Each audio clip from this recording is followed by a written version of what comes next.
Again, YouTube, this is Axis 0096 doing my second master grade kit of the day. Well, probably just today anyways. The mobile suit MSA-003 Nemo. The AEU's mass productive mobile suit we all know as the Nemo. This kit is 11 years old. However, even though this is a fairly new kit compared to my last review, the Gundam EZ8, it is technically not a 2.0. However, it has many features and similarities to them. So, let's jump into this. For those of you all who do not know what the Nemo is, this is its model number. And this is the actual suit. Some of you may have seen this guy running around Gundam Unicorn in two very different looking paint schemes.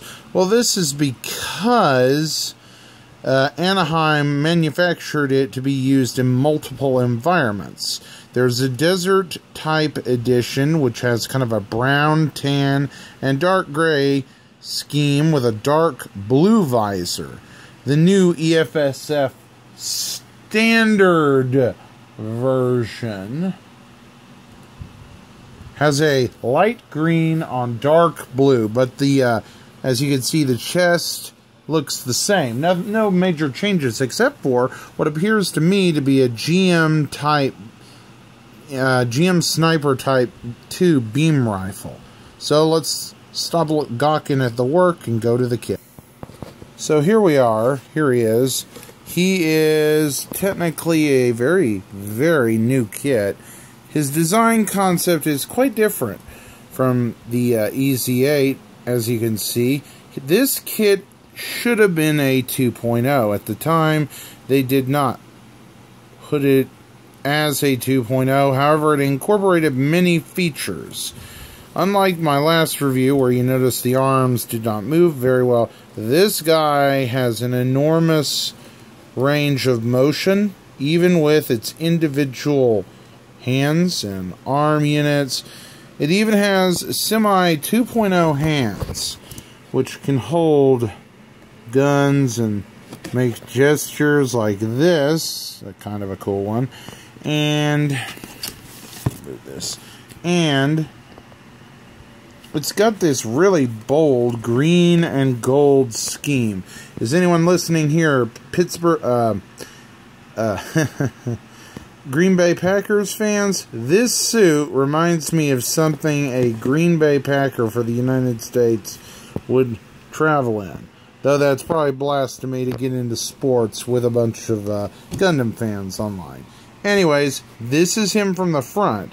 You can see his armor is rather simple.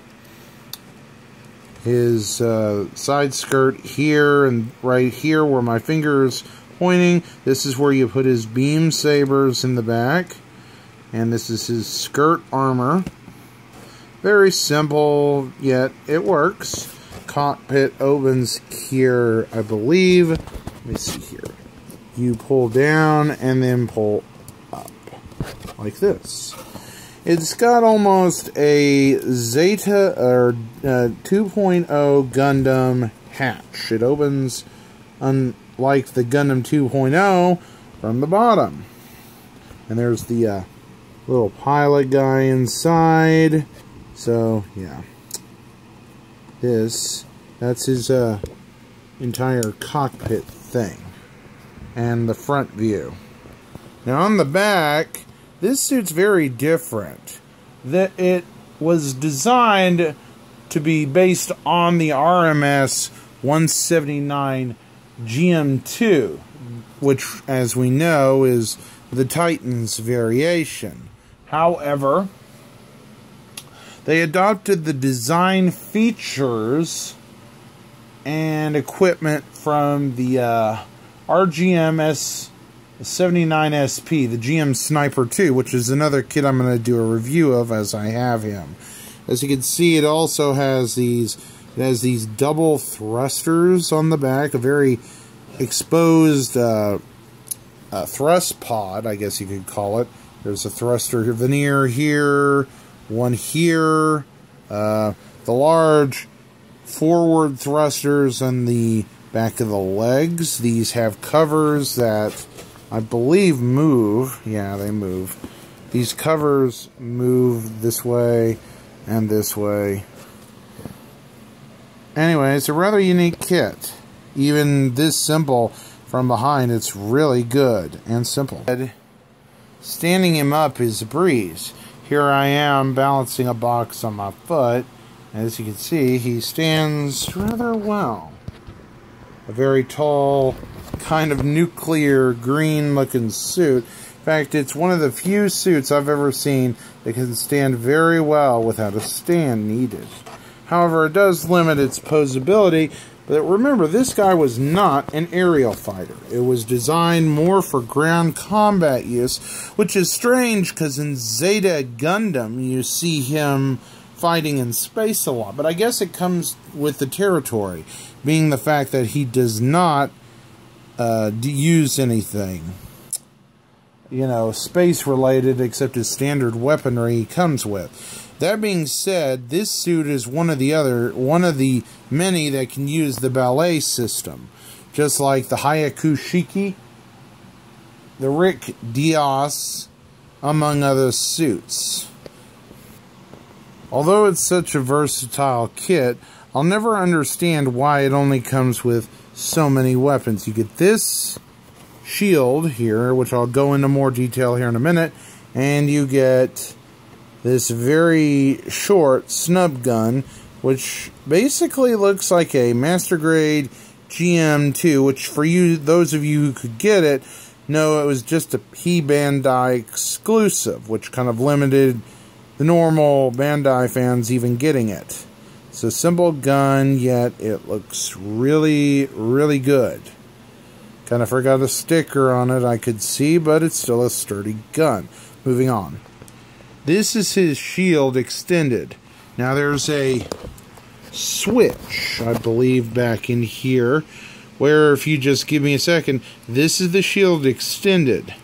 It will definitely do some much better being panel lined. It's got an attachment here that hooks into either arm. I prefer the left arm of this Gunpla. And just give me a second. And here you go. This is the shield completely retracted in. It retracts in this far. Though, like I told you guys earlier, it will probably do much better being panel lined. Different from many of the other kits in this timeline, this unit has these wicked and really cool bright green beam sabers with black handles. It almost looks like something that the Banshee Gundam would have as spare equipment, but sadly no. These were developed long before the RX-0 project, and the Banshee's beam sabers are that traditional UC pink, though it's kind of unusual to see almost an After Colony reference. Because if you remember, most of the Gundams in the After Colony time frame use this bright green, which suggests to me that the Gundam Wing director or writer decided to use these because of the rarity of them in the UC. That's pure speculation. I'll leave it open for you to think about that. This kit is rather simple, however it is very stable. Back here, as you saw earlier where I pointed out where the equipment was, here are the beam sabers in their holder. It opens like this and this. I would show you, but I would risk damaging my unit here. Anyways, moving on. Unlike many of the older GM-type variant kits, this guy literally has a death grip on his weapons. As you can see, I can tap this gun all I want, even rather hard, like this, literally flicking it to death. The gun doesn't even flinch because it has a completely good, solid connection to the hand here. Anyways, this is him with shield extended and beam rifle. Just like the Gundam RX-78 and so series, this guy has Vulcans.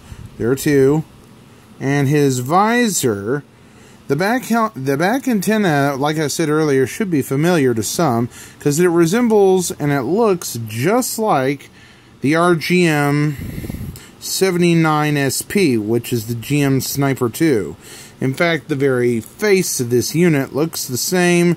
It even has the, it has the same side parts without the visor, which leads me to believe there may have been a Nemo sniper planned at one point. Maybe. If it's proven in an MSV, I would really like it even as a P-Bandai kit.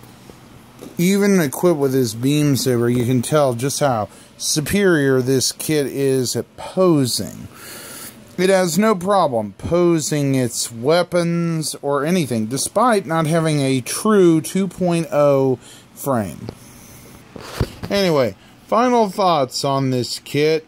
If you guys love GMs, the GM Sniper, which just came out, I believe, earlier this year or late last year, then this suit will definitely be up your alley, as it is related technically to the GM J-Gun base model line. Anyways, this model review was done by Axis 0096, and I will see you soon.